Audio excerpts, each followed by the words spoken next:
girl was forced by her parents to go to the operating table 8 times to treat her sister's leukemia. This filled Annie with fear. She decided to take her parents to court. She went to a lawyer, but they thought she was joking, until the lawyer took out the surgical records in front of his eyes. He was shocked, decided to defend Annie for free.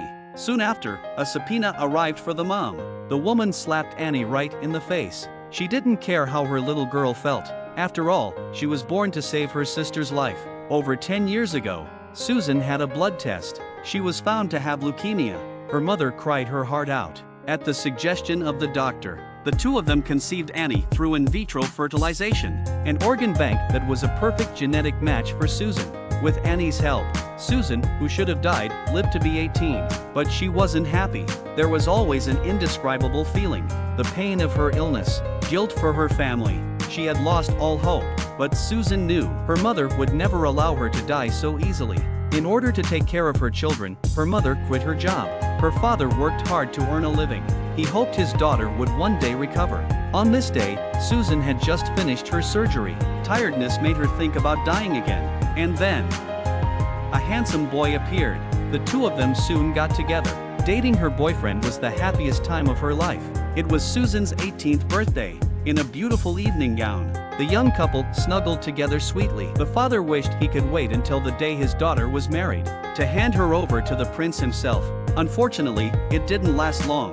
The boyfriend soon left Susan and went to heaven alone. The girl was devastated. She drank herself into a stupor. Then she pulled out a handful of sleeping pills and swallowed them. Luckily, Annie knocked her out of the way. She cried her heart out as she watched her sister. After that day, Susan began to cherish every day with her family. That day, Susan's condition suddenly deteriorated. She needed a kidney transplant to save her life.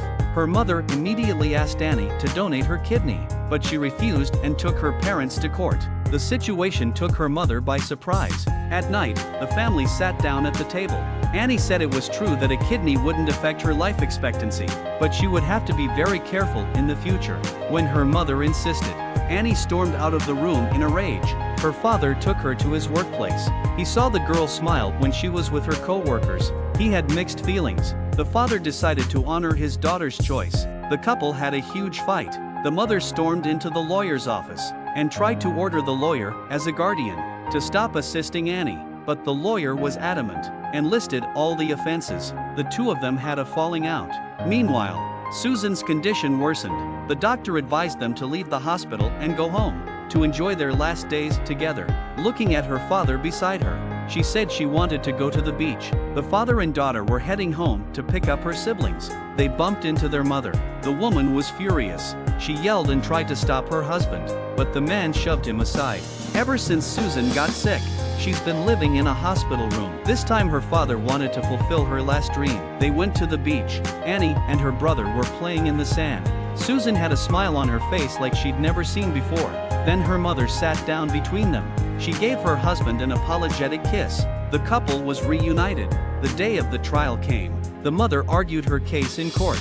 The people around were impressed by her speech. Only the lawyer remained firm, questioning her about what she'd done to Annie. Doesn't that make Annie her daughter? It was then that the woman finally realized Annie was her daughter too, and as a mother, she had to choose to take care of Susan. She knew Annie loved her sister. There must be something going on. But when confronted by her mother, Annie said she was responsible for her own body. As the mother and daughter argued, her brother told her the truth. It wasn't that Annie didn't want to donate. It was that Susan wanted to die. When she heard that, the mother realized everything. Because of her own paranoia, she kept Susan in pain. She didn't want to continue her life by hurting her sister. She chose to die countless times, but her mother pulled her back again and again. She had no choice but to ask Anne to sue her parents. She wanted to fulfill her dream of dying. After hearing this, everyone was silent. They went to the hospital room. The sick Susan had an angelic smile on her face. The three of them hugged each other tightly.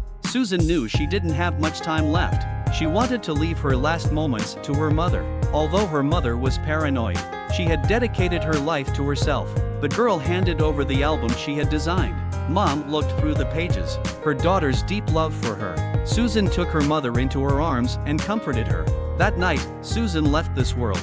A few months later, the verdict came down from the court. Annie won. she was given ownership of her body. She would never live for anyone else again.